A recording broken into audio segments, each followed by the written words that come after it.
Welcome to the Health Headliner podcast by Tudu Digital. Our content is informational only and not medical advice. Please consult your provider. Now, let's dive into today's headlines. Okay, let's dive into this.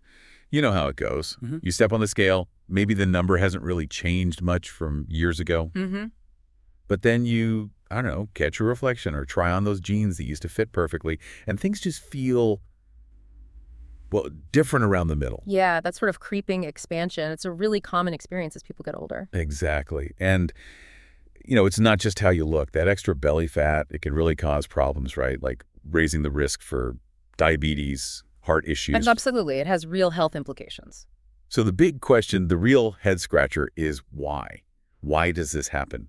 Especially if your overall weight isn't drastically different. That's precisely what we're digging into today. There's some really compelling new science that's looking at the cellular level for answers. Okay. We're drawing from a health news piece. I think it was April 25th, 2025, and importantly, the actual scientific paper behind it. Ah, the source material. Right. It's research from City of Hope collaborating with the University of California, Los Angeles. They did work in mice initially, but then also checked their findings against human cells. It's pretty thorough stuff, published in Science. Wow, science. Okay, so this is significant. So for us trying to understand this, what's the main takeaway? What's our sort of mission for this deep dive? Well, the goal is really to unpack what this research found about why we seem to gather more fat around our waists as we age. We'll look at the key discoveries they made and then talk about what that might mean, for understanding age-related weight gain, maybe even for future health strategies. All right, let's get into the science then. What were the researchers actually trying to figure out? Okay, so they started from this known fact. Our individual fat cells can get bigger with age. That wasn't really new. Right. But they wondered, is that the whole story? Or is the creation of totally new fat cells also playing a part in increasing what's called white adipose tissue? White adipose tissue. Yeah. That's the main type of fat we think about with weight gain. Exactly, especially the stuff that accumulates around our organs. So to investigate this, they zeroed in on something called adipocyte progenitor cells. Okay, what are those? Think of them like stem cells, but they live in your fat tissue. Their job is basically to mature and become new fat cells when needed. So they're like baby fat cells waiting to grow up. Kind of, yeah. Stem cells specifically for fat. So the question was, are these progenitor cells behaving differently as we age? Got it. So it's not just bigger cells, but potentially more cells being made. How did they test that? Their first big experiment was pretty clever. They took these adipocyte progenitor cells from young mice and also from older mice. Then they transplanted both sets into young mice. Okay, so putting old and young stem cells into the same young environment, what happened? And here's the kicker.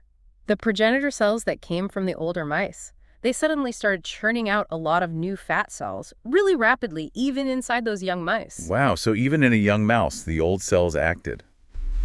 Exactly. It strongly suggested that the age of the progenitor cell itself is really important. It's like they remembered how old they were. That is fascinating. Okay, so what was the next step? Did they try it the other way around? They did. For the second experiment, they took adipocyte progenitor cells from young mice and put them into older mice. And what happened then? Did the young cells start acting old? No, actually. The young progenitor cells didn't produce a whole bunch of new fat cells when they were put into the older mice.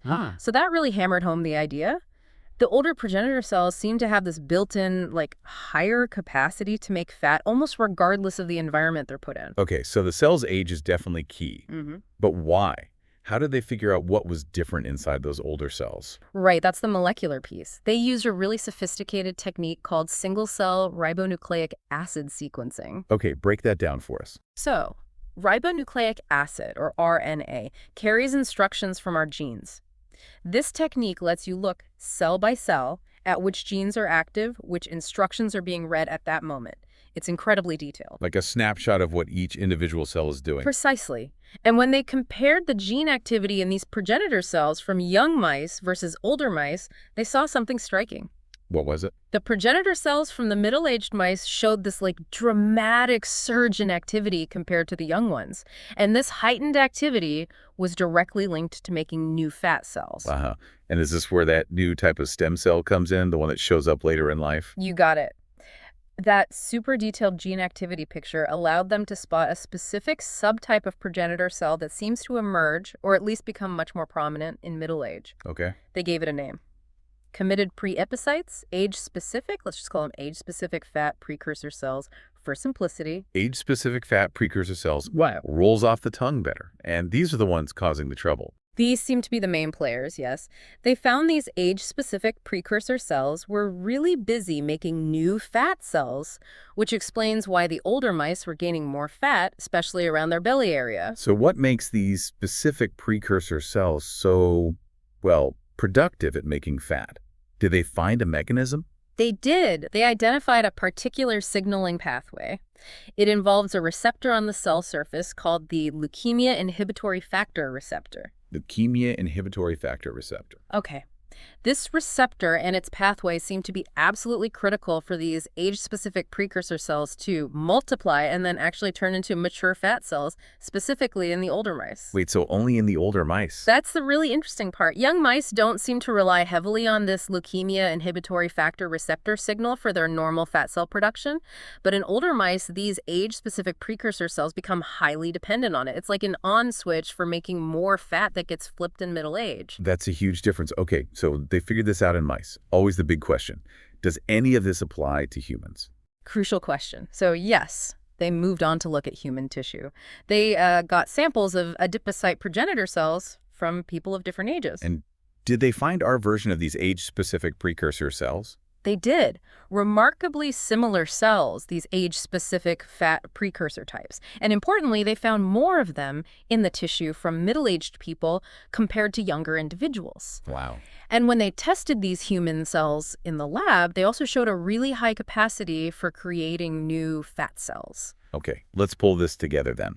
What this research seems to be saying is that the expanding waistline many people notice in middle age isn't just about the fat cells you already have puffing up. Exactly. It's also because these new age-specific stem cells pop up and start actively manufacturing brand new fat cells right in that area. That's the core finding. It adds a whole new dimension. It's not just cell size, it's cell number, driven by these specific precursors that become more active as we get older. It's a pretty significant shift in understanding. Yeah, it really is. And it could, I suppose, open doors for thinking about age-related weight gain differently.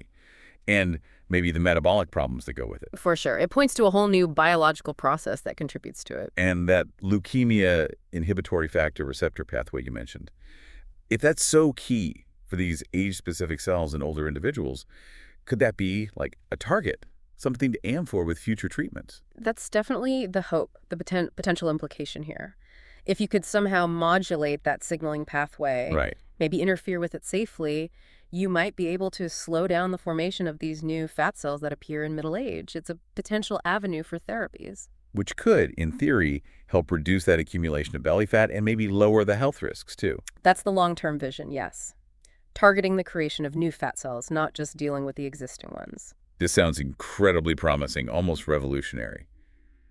But we should probably inject a dose of reality here, right? What are the caveats, the limitations? Oh, absolutely. It's super important to remember this is still preclinical research.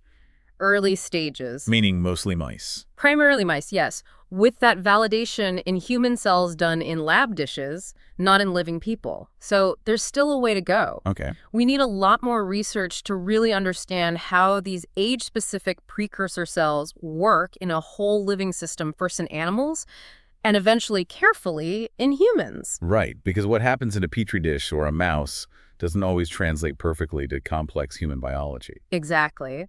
So while the study identifies this really interesting mechanism, it's not like there's a pill or treatment ready tomorrow based on this. It points the way, but doesn't offer an immediate fix. Makes sense. What did the scientists who actually did the work say about it? Any key quotes or opinions that stood out? Yeah, Dr. Kuehl Annabelle Wang, one of the leads, she really emphasized that they've shown aging itself seems to trigger this new type of adult stem cell, the age-specific precursor, which then boosts fat cell production, especially around the belly. Okay, aging is a trigger. And another researcher, Dr. Adolfo Garcia Ocana, pointed out this is really the first solid evidence showing that our bellies expanding with age is directly tied to this high output of new fat cells from these progenitor cells. So confirmation that it's new cell production. And what about that specific receptor pathway, the leukemia inhibitory factor 1? Dr. Wang specifically mentioned that. She said their findings show this receptor pathway really drives the fat-making process in the older mice. Uh, While the young ones don't need it as much, it becomes crucial for kicking those age-specific precursor cells into action later in life. right, that age-dependent switch. Exactly. And she also talked about the bigger picture, how important it could be to find ways to control this new fat cell formation. She sounded quite optimistic that understanding these age-specific precursors better could lead to genuinely new medical strategies for managing belly fat and maybe even improving health and longevity down the line. And are they planning to follow up on this? Yes, they mentioned planning future work to track these cells even more closely and start exploring ways to potentially block or inhibit them. Okay, this definitely reframes that whole idea of middle age spread, doesn't it? It's not just passive accumulation, it's an active biological process kicking in. It really does. So, as we wrap up this deep dive, what's the main thought you'd want to leave our listeners with?